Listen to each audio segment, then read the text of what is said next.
प्रधानमंत्री नरेंद्र मोदी 2 जुलाई 2025 को अब तक की सबसे लंबी विदेश यात्रा पर रवाना होने वाले हैं। ये 8 दिन की ऐतिहासिक यात्रा 5 देशों को कवर करेगी, साथ ही भारत के वैश्विक प्रभाव को और मजबूत करने का एक सुनहरा अवसर होगी। तो आइए इस यात्रा के महत्व को विस्तार से समझते हैं।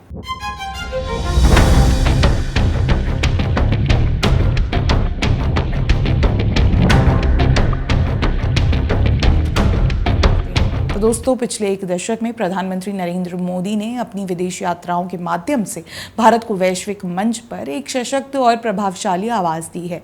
अब उनकी ये नई यात्रा जो 2 जुलाई से शुरू है और 8 दिनों तक चलेगी, जो 5 देशों यानी घाना, त्रिनिदाद, टोबैगो, अर्जेंटीना, ब्राजील और नामीबिया को जोड़ेगी।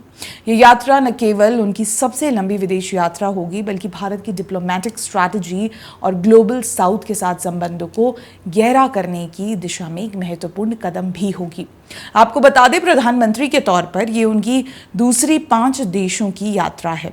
पिछली विदेश यात्रा 2016 में हुई थी, जब उन्होंने एक ही बार में अमेरिका, मैक्सिको, स्विट्जरलैंड, अफगानिस्तान और कतर का दौरा किया था।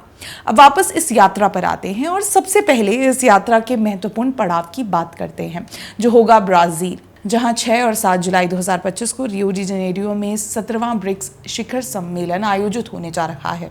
ब्रिक्स यानी ब्राजील, रूस, भारत, चीन, दक्षिण अफ्रीका और हाल ही में शामिल हुए इजिप्ट, इथियोपिया, ईरान, संयुक्त अरब अमीरात और इंडोनेशिया का ये संगठन ग्लोबल इकोनॉमी और ग्राउंड पॉलिटिक्स में एक महत्वपूर्ण भूमिका निभाता है। इस शिखर सम्मेलन में पीएम मोदी भारत का प्रतिनिधित्व करेंगे और वैश्विक मुद्दों पर भारत के दृष्टिकोण को रखेंगे। इसमें खास बात यह है कि 2026 में भारत ब्रिक्स की अध्यक्षता संभालेगा, जिसके लिए यह यात्रा एक महत्वपूर्ण आधार तैयार करेगी। ब्रिक्स शिखर सम्मेलन के अलावा प्रधानमंत्री मोदी इस यात्रा के दौरान ग्लोबल साउथ के महत्वपूर्ण देशों के नेताओं के साथ द्विपक्षीय मुलाकात भी करेंगे, जो भारत के व्यापार, रक्षा और सांस्कृतिक संबंधों को और मजबूत करेगी। साथ ही ये सभी देश भारत के लिए रणनीतिक और आर्थिक रूप से महत्वपूर्ण हैं, चाहे वो ऊर्जा सहयोग हो, डिजिटल अर्थव्यवस्था हो या जलवायु परिवर्तन जैसे वैश्विक मुद्दे। भारत इन सभी क्षेत्रों में अपनी सक्रिय भूमिका निभा रहा है। इस यात्रा में पीएम मोदी स्थानीय मुद्राओं में व्यापार को बढ़ावा देने, न्यू डेवलपमेंट बैंक को मजबूत करने और वैश्विक शांति व स्थिरता के लिए भारत के योगदान को रेखांकित करेंगे। अब अगर गौर किया जाए तो भारत ने हमेशा ग्लोबल साउथ की आवाज को बुलंद करने का प्रयास किया है और ये यात्रा उस दिशा में एक और कदम होगी। दोस्तों, पिछले 10 वर्षों में पीएम मोदी की विदेश यात्राओं में भारत को एक वैश्विक शक्ति के रूप में स्थापित किया है।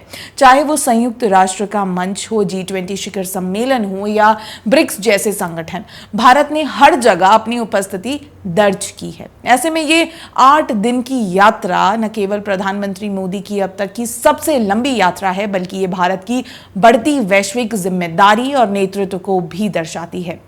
तो ये थी एक झलक प्रधानमंत्री नरेंद्र मोदी की 8 दिन की ऐतिहासिक विदेश यात्रा की, जो कल से शुरू हो रही है। ऐसे में हम उम्मीद करते हैं कि ये यात्रा भारत के लिए नई उपलब्धियां और अवसर लेकर आएगी। बहुत बहुत धन्यवाद।